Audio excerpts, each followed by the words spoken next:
Hi, this is Dr. Frank with the Church of Rational Truth.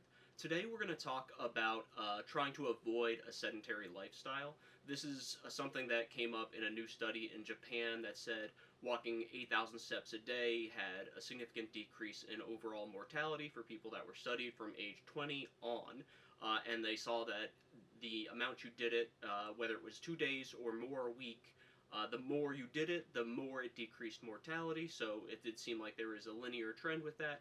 So it seems like there is an obvious health benefit towards walking or getting some simple aerobic exercise. I usually try to push my patients for the medical standard from the American Heart Association, where I think it's 30 minutes of vigorous aerobic exercise 5 times a week, I want to say, 3 to 5 times a week. I have to look it up for the exact. But really, the more simple aerobic exercise you get, the better within reason.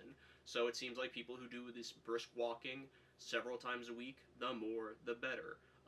And I usually tell my patients this: a sedentary lifestyle, a lifestyle where you do nothing but sit and lay around almost all day, that's not very healthy. We need this for our body to maintain strength, to fight disease, to keep ourselves just generally healthy. It keeps our heart healthy, keeps our body healthy, and it seems like the studies, all of them that come in, keep showing that sedentary lifestyles are very strongly correlated with mortality.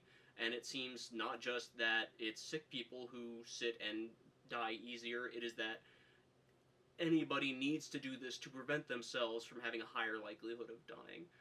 So I usually push for low impact things. I usually push a lot of people to go swimming because swimming has the least amount of bone on bone grinding. It's all muscles, it's all heart functioning. But I do also like brisk walking. This they try to say not quite a run enough. I think the thing that they said in the study was you should be able to say lyrics of a song but not sing them. So a little bit more than walking, but not a full out run. That is good. You do have to always balance this against grinding bones, grinding joints, doing too much. I do worry a little bit when I see a lot of long distance runners or marathon runners. They do get a lot of damage to their bones. They do microfractures.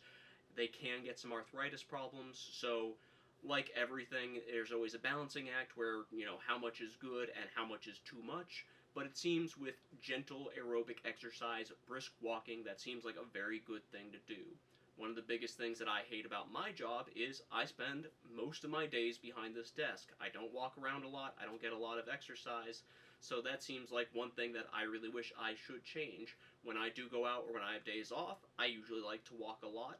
Sometimes I'll get several miles in of just walking or brisk walking, but that's a hard thing, especially with American lifestyles or other people who are in the corporate world, where you're behind a desk sitting at a computer all day. So that is one thing that is really nice to try and change in your life or try to embrace. Another thing that the author said in that study was that even people who just go out on the weekend and only get 2 days out of the week, that's better than nothing.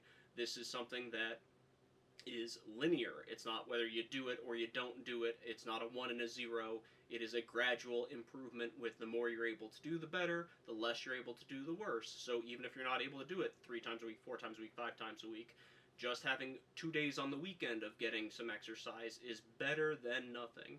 So go out there, get some steps in. That's it for this lecture. I'm Dr. Frank with the Church of Rational Truth, signing off.